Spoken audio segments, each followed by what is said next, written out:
Spiderman brand new day का second trailer तकरीबन 2 दिन पहले रिलीज हुआ है और इसके ऊपर इतनी थ्योरीज वीडियोस बन चुकी है कि फैंस भी यहाँ पे कंफ्यूज हो रहे हैं कि कौन सही है और किसकी थ्योरी ज्यादा बेटर है।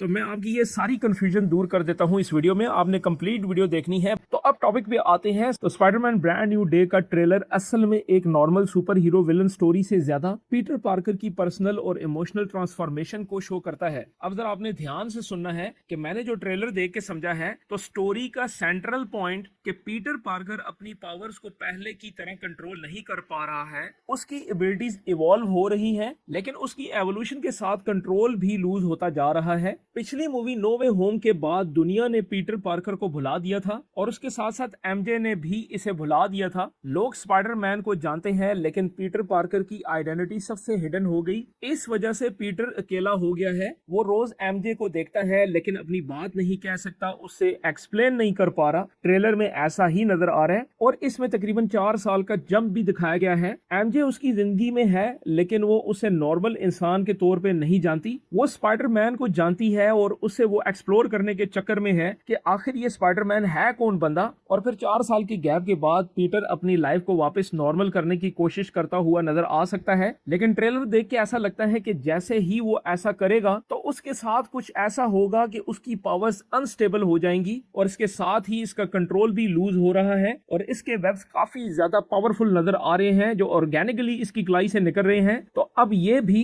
टॉबी मैगफायर की तरह ऑर्गेनिक वेब प्रोड्यूस कर रहा है और मुझे ऐसा लगता है कि यही एक वजह है जिसकी वजह से ये एमजे के करीब नहीं जा पाएगा। अपने अंदर होने वाले चेंजेस की वजह से ये चीज इसे एमजे के करीब जाने से रोकेगी। तो सबसे पहले यही इस मूवी का पहला सेंटर पॉइंट है। तो आखिर पीटर के अंदर ये चेंजेस आए कैसे हैं? तो यहाँ पे अब बात आती है उस विलन की जिसके ऊपर काफी थ्योरीज बन रही हैं कि ये जो हिडन छुपा हुआ विलन है ये और कोई नहीं जैकल होगा। और इसके बारे में भी मैंने पिछली वीडियो में बात की थी। जैकल की कुछ हिस्ट्री भी आपको बताई थी कि ये क्या चीज है, क्या ये विलन है। तो जैकल मार्वल कॉमिक्स में एक साइंटिस्ट है जो जेनेटिक्स और क्लोनिंग पर एक्सपेरिमेंट करता है। तो इस स्टोरी में जैकल का पॉसिबल रोल ये हो सकता है कि उसने पीटर के डीएनए को किसी खास तरह इन्फ्लुएंस या मॉडिफाई किया हो जिसकी वजह से उसकी पावर्स अनस्टेबल हो गई हैं। लेकिन जैकल का एक लिमिटेशन ये है कि वो माइंड कंट्रोल या पूरी सिटी को यानी ह्यूमंस को फ्रीज करने जैसी पावर्स नहीं रखता। वो सिर्फ साइंस और जेनेटिक मैनिपुलेशन तक लिमिटेड है। ये बात मैंने इसलिए की है कि कुछ थ्योरी वीडियोस में जैकल के साथ इस चीज को जोड़ा जा रहा है कि वो माइंड कंट्रोल भी कर सकता है। और ये जो एक सीन में आप देख रहे हैं कि समुद्र से एक वेव उठी और तमाम ह्यूमंस को उसने स्टक कर दिया पनिशर और पीटर को छोड़ के, तो ये जैकल ने किया होगा। तो ऐसा नहीं है, जैकल के पास इस तरह की पावर्स नहीं है। तो ट्रेलर में जो लोगों को फ्रीज होना वेव इफेक्ट वो जैकल की पावर से मैच नहीं करता। ये चीज ज्यादा लाइकली किसी और फोर्स की तरफ इशारा करती है। ये कोई ऐसी एंटिटी हो सकती है जो लोगों के माइंड को टेम्परेरी कंट्रोल या ब्लॉक कर रही है। जीन ग्रे माइंड कंट्रोल कर सकती है, लेकिन समुद्र के ऊपर ये जो वेव सी नजर आ रही है ये कुछ अलग चीज है। तो इसी के साथ द हैंड का भी इसमें रोल आता है। द हैंड एक निंजा ऑर्गेनाइजेशन है जो अफरा तफरी क्रिएट करके अपने गोल्स अचीव करती है। अगर सिटी में ऐसी इंस्टेबिलिटी और कंफ्यूजन है तो दी हैंड इस सिचुएशन से फायदा उठा सकती है। वो स्पाइडरमैन को एक पावरफुल वेपन या अनस्टॉपेबल फोर्स की तरह देख सकती है और उसे कंट्रोल करने की कोशिश कर सकती है अपने लिए इस्तेमाल करने के लिए,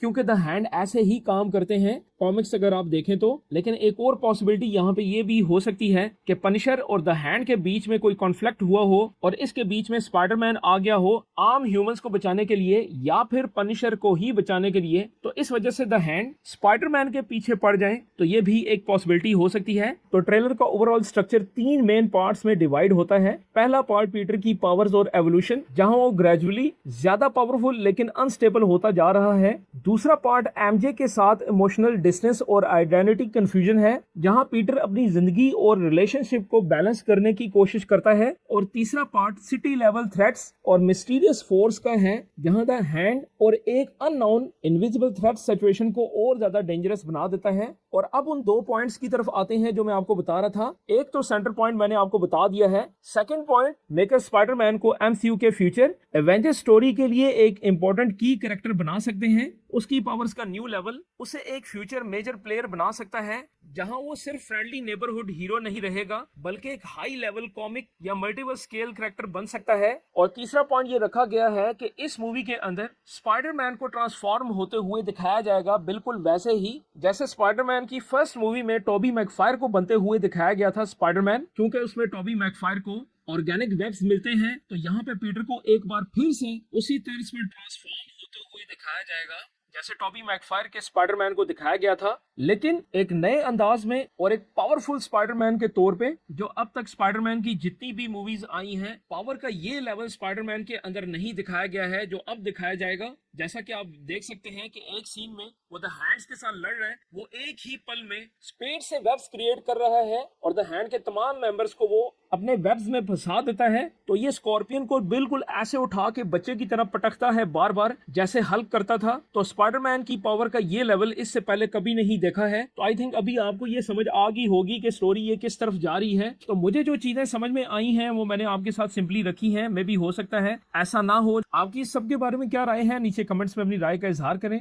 वीडियो को लाइक करें। मिलते हैं नेक्स्ट वीडियो में, तब तक के लिए इजाजत।